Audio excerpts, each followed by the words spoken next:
नमस्कार फ्रेंड्स, आपण मानकु महेश्वर सेठी यूट्यूब चैनल रे स्वागत जनाउछि। देखंतु हाईकोर्ट तरफ नोटिस आसीछि। The high court of Odisha Cuttack तरफ वैकेंसी बाहरी। पोस्ट नेम देखंतु असिस्टेंट सिलेक्शन ऑफिसर पोस्ट पई वैकेंसी बाहरी।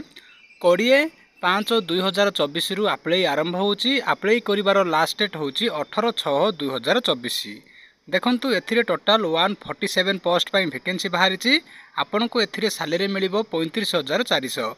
आपन को 35,400 रु 1,12,400 पर्यंत आपन को एथिरे सैलरी मिलिबो। सेमति देखंतु एथिरे टोटाल 147 पोस्ट पई वैकेंसी बाहरी। सेथि मध्यरु ओमेन मान को पई 49 पोस्ट वैकेंसी बाहरी। यूआर कैटेगरी पिला मान को पई 70 पोस्ट वैकेंसी बाहरी। सेथि मध्यरु ओमेन मान को 23। एससीबीसी कैटेगरी पिला मान को पई 5टी पोस्ट वैकेंसी बाहरी। सेथि मध्यरु ओमेन मान को पई 2टी। सेमिति एसटी कैटेगरी पिला मान को पई 57 पोस्ट वैकेंसी बाहरी। सेथि मध्यरु ओमेन मान को पई 19। एससी कैटेगरी पिला मान को पई 15 पोस्ट वैकेंसी बाहरी। सेथि मध्यरु ओमेन मान को पई 5टी। टोटाल 147 पोस्ट पई वैकेंसी बाहरी। देखंतु सेमिति एथिरे मिनिमम एज लिमिट 21 ईयर रखा जाइछि। मैक्सिमम एज लिमिट 32 ईयर रखा जाइछि। ता सहित एथिरे गवर्नमेंट रूल अनुसार एज रिलैक्सेशन मध्ये रखा जाइछि।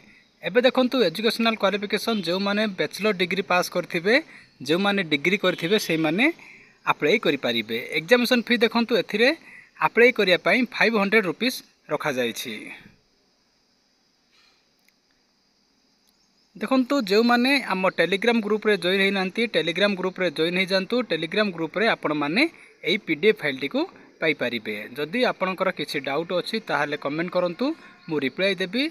देखंतु एथिरे आपनकर इंग्लिश रो क्वेश्चन आसीबो, मैथमेटिक्स रो क्वेश्चन आसीबो, जनरल अवेयरनेस एंड रीजनिंग रो क्वेश्चन आसीबो। सेमिति आपनकर एथिरे कंप्यूटर टेस्ट मध्ये हबो, थ्योरी एंड स्किल टेस्ट हबो 50-50 मार्क रो। तापर आपनकर भागा बॉस टेस्ट हबो।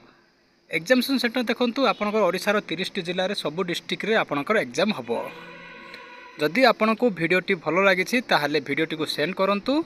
वीडियोटी को देखिथिबारु आपण मानको बहुत बहुत धन्यवाद। Thank you.